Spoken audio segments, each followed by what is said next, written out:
So what? Two words that separate the amateurs from the authors. So we're gonna do a real quick fun exercise before we even hop into this video. I want you to pause this video, go into the comments below, and answer this question. When you break into Act 2, what is your character's goal? All right, did you put it in the comments? Did you hit enter? Do you have a really solid vision of what that goal is? Good. Now I'm gonna ask you again. So what? What happens if your character doesn't reach that goal? We're going to be talking about how you can raise stakes to make sure your reader is flipping those pages. So real quick, before we get started, if you are one of the community members that really makes this totally worthwhile in my book, if you are someone that watches my videos often, if you usually comment in the comment section, if you send me DMs on Instagram, whatever the case may be, I have a section of the video that I'm dedicating at the very end for you. And also, if you hover over the timeline of this video, you're gonna see the video is broken up into chunks. I'm starting to implement this with all of my videos, so if you feel like, oh, I really have a firm understanding on this point, but I kinda need help with this point, you can go into the timestamps in the description below or just hover over that timeline and it's gonna show you where my breaks are and when I change from one subject to another. All right, so for today's video, I'm going to be referencing two novels. They're kind of the same novel, but slightly different. They are Writing the Breakout Novel by Donald Mass. Now, if you don't know who Donald Mass is, he is some big time literary guru. And there are parts of this book that you see that big time attitude, which makes me wonder, Donald Mass, whenever I meet you, I gotta know, has anyone actually punched you in the face?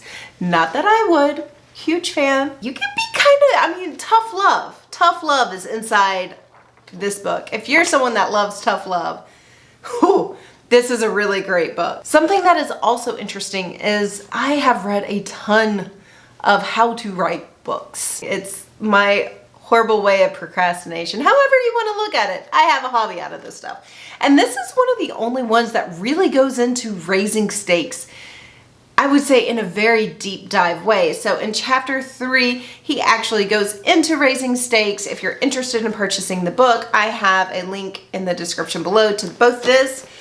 And this was actually the first writing book I ever purchased, was the workbook, not the little book. They have different content in them, but they follow along and play off each other really, really well. So it doesn't hurt if you want to buy both. I would say if you are super brand new, get the workbook because it actually has exercises for you to do within the workbook, where the book is pretty much him just talking. But enough with the book, right? So I got it tabbed off. Chapter 3 is solely about raising stakes. And I'm just going to take a moment to read a little bit from the book, and that's going to get our discussion started. So he starts off chapter 3 by saying, if there's one single principle that is central to making any story more powerful, it is simply this: raise the stakes. Sure, you think. Like all the best advice, this chestnut is so familiar that your mind glazes over when you read it, doesn't it? Mine does. Everyone knows that high stakes are important. It's as fundamental as putting a period at the end of the sentence. Why then do so few fiction writers put this principle into effective practice? So he goes on to the next page to say a character could be running for their life. Sometimes we care, sometimes we don't. We see it so often now that it doesn't really feel like high stakes, especially in some like cheesy Halloween movie, right? Where the character's running and you're like, oh, another person dead, because I can already tell. But why do we care in some instances and why do we not care in other instances? And so the first tip that he gives is creating human worth. So for this, we're going to do a little bit of an exercise. I first did this exercise when I took a philosophy class. I love philosophy. I could talk philosophy for hours. I mean, I think even right there on top of my Egypt book, that's Plato, right? I mean, It's who I am. So this exercise is probably a little out there for writing advice, but it's going to make a really good point, so stick with me on it. You are walking down the street and you come across a train crossroad. There is one train track that veers off and becomes two train tracks. You see the red lights blinking, the little things come down, and you stop, and right next to you is the lever. You notice this lever can change the tracks as you have control to move the train. You notice that on the side closest to you, you see kids, you see parents, you see grandparents, and for whatever reason, they are stuck on the train tracks and the train is barreling towards them and will kill them. I know this got really dark fast, just bear with me. In fact, you know what? No, don't just bear with me. It is actually pretty dark, especially if you're truthful during this exercise and then you're like, whoa, I'm really dark, this is weird. Anyway, so you know you can pull the lever and the train will move and completely miss this entire family of like 10 people that are stuck on the train tracks. And you can save all 10 of their lives. However, on the other side of the tracks, there's one person stuck. So if you do pull that lever, you save 10 people's lives and you kill one person. You hear the train screeching, it's trying to stop, but it's not going to stop in time. Do you pull the lever? Do you save the 10 and sacrifice the one? Do you decide not to touch it? I mean, it's not really your fault anyway. Well, you got 10 people. It doesn't matter who they are, what they are. They're stuck on the tracks. And then you got that one person that you probably decided to pull the lever on. Instead of that one person just being that one person you originally imagined, that one person is your son, your daughter, mother, father, your favorite sibling, maybe your lover. That one person is the one person you love most in this world. To save the 10 people, do you pull that lever and kill the one? That one person that makes your world the brightest. So sorry for the dark exercise. I know personally for me, as horrible as it sounds, I would do anything to save my children. Because for me, both of my children's human worth in this example is more than anything else on the planet to me. With that being said, how does this exercise relate to writing? Well, think about it. The reason that we care about if some people are running for their lives or if some people aren't is the human value that we place on that character. At the end of the day, if it's some cheesy teenager in a horror flick that is running from masked man with chainsaw, I'm just not really going to care about them. If it's a mother protecting her child, I'm going to care a little bit more. If it's a child, I'm really going to care. That level of personal investment is just different. And so when we're talking about raising the stakes, what about your character or what surrounds your character to make the stakes high? You have to add value to your character's life. And that is the number one way to raise the stakes. Immediately make us care because there are people depending on this person to succeed. So if the first way to raise your stakes is to add human value, the second one is foreshadowing with emotion. The cool thing about writing is you know your story. Even if you're a pantster, eventually you finish your story and you can go back to the editing and add foreshadowing. However you do it, foreshadow with emotion. What I mean by that is if you know something bad is about to happen, rewind a little bit and have a really sweet emotional moment that is going to connect your reader to that very moment right before bad happens. Now for people that have seen this often, it's almost like one of those things where it's a dead giveaway, something bad is about to happen. So maybe you don't want to use this very often, but when you do want to have that emotional punch, I think that it's fantastic to raise the stakes by having this foreshadowed emotional moment. I'm going to give you an example. This is going to be like a spoiler alert. So if you have not watched season 2 or season 3 of Game of Thrones, go ahead, look at the timeline, skip ahead to the next step because I will be giving a spoiler. One of my favorite examples of this, and it's not the same in the books, so this is not a spoiler for the books, it's only for the HBO show. In Game of Thrones, right before the Red Wedding, Robb Stark and his new wife find out that they're having a baby. It's an incredibly touching, sweet moment. And they're talking about like what are we going to name the baby? It's going to be a boy. We're going to name him Edark. And I mean, it is just so sweet. And in that moment, you're thinking, Rob, you made the right choice. Like, I'm glad you married for love, Rob. Right?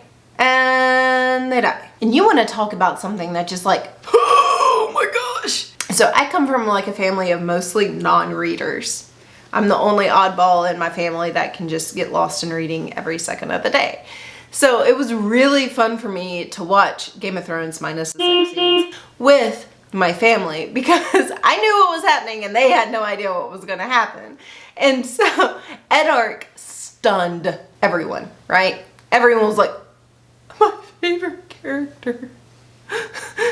What is there left to live for now? I mean, it was really impactful on my family. But the red wedding had everyone stunned and emotionally shocked. Like they couldn't even react. They were just like, baby Edark was going to be born. Like, what? So if you have a really shocking scene or a twist, something of that nature, a few scenes before, foreshadow with emotion. Raise the stakes. So the third thing is consequences. And I have a feeling everyone already knows what I'm about to say. But if you make a promise, keep your promise. Period. End of story. If you say the consequences of using XYZ is blah, blah, blah, then by God, when character uses XYZ, blah, blah, blah better happen. And then it better even be worse than what that character expected to happen. You have to have consequences for your character's actions. We all make mistakes. We all mess up. In storytelling, a character's failure is very different than our personal failures. Maybe a handful of times in our entire lifetime, we're going to mess up so bad that we will just live with regret. And I dare say, most of what characters do should have stakes so high and consequences so big that when they mess up, that it makes them really regret it. You know, in real life, we're like, oh, failure is just another stepping stone to success, no problem. But in books, they don't have that same luxury. So keep your promises, make your characters have consequences, and then you get like an A+ if you actually make the consequences worse than what your character thought they would be. So the next way to raise stakes is to embed your character's goals in something bigger. So yes, your character is running for their life. Ooh, that really matters to that character. Hopefully it matters to your reader. But what if it's something more than that? What if your character fails, it's going to affect the community? It's going to affect the nation. It's going to affect the world. It's going to affect the future. Embed those stakes into something bigger. Even if the character doesn't realize it at that moment, eventually those bigger stakes will come out and it's going to help you build up to a really, really great ending. All right. Number 5. I don't even like putting this in this video, but I'm going to because it is definitely a way to raise stakes. For me, personally, I roll about 80% of it.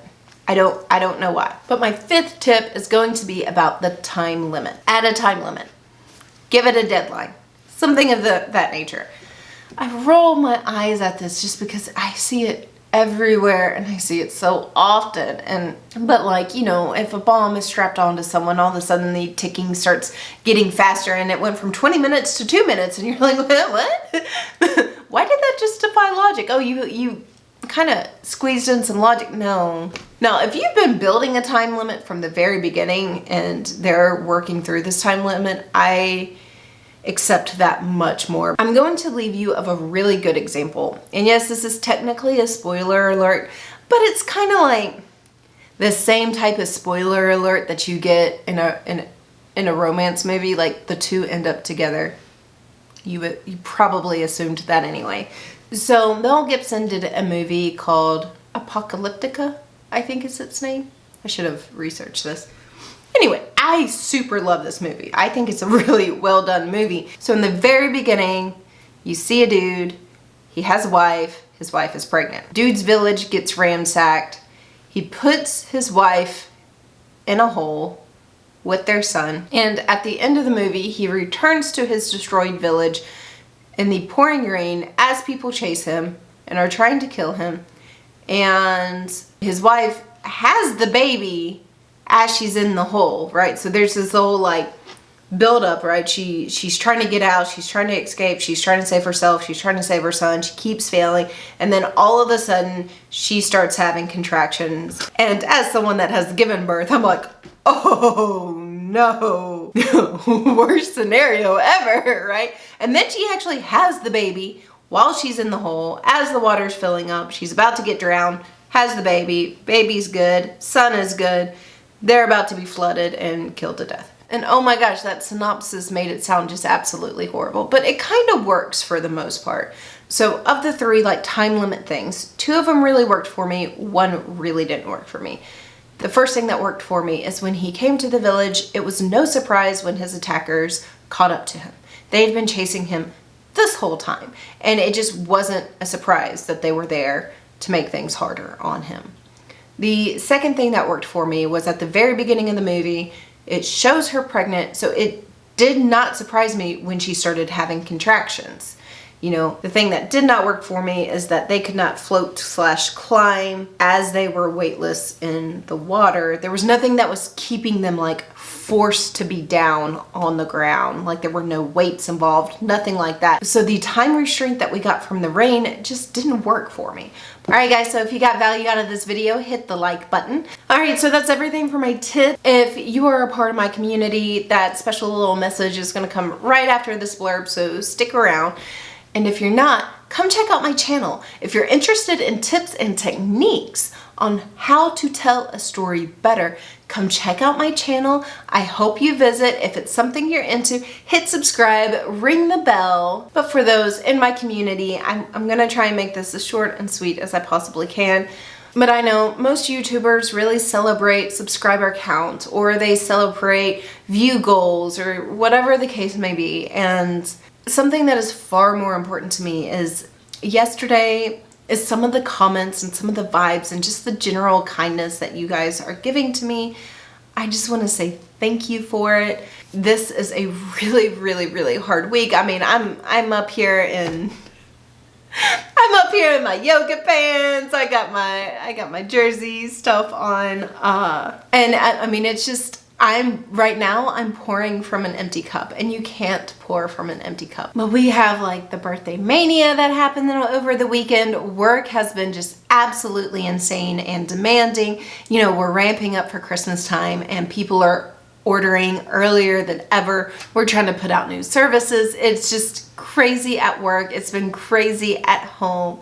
And while I'm still making the time and being dedicated to make the YouTube videos, to focus on my writing, it is just way more draining than it normally is. And so getting the comments from you guys where you're just like, hey, this really helped me. You know, just the small stuff is just really kind and wonderful to me. It definitely makes it easier to get up, to show up, and to do my best. Like I said, today is not my best day, but I'm still here. I still got up and I'm doing it. And it made it easier from some of the kind words that you guys gave me yesterday to really get up and give it my best again today. So thank you for that. I really do appreciate it. You know, I hope I can give you as much as you have given to me. And with that, I'm gonna let you guys go. Bye, have a wonderful day. And as always, thank you for your support and thank you for watching this video.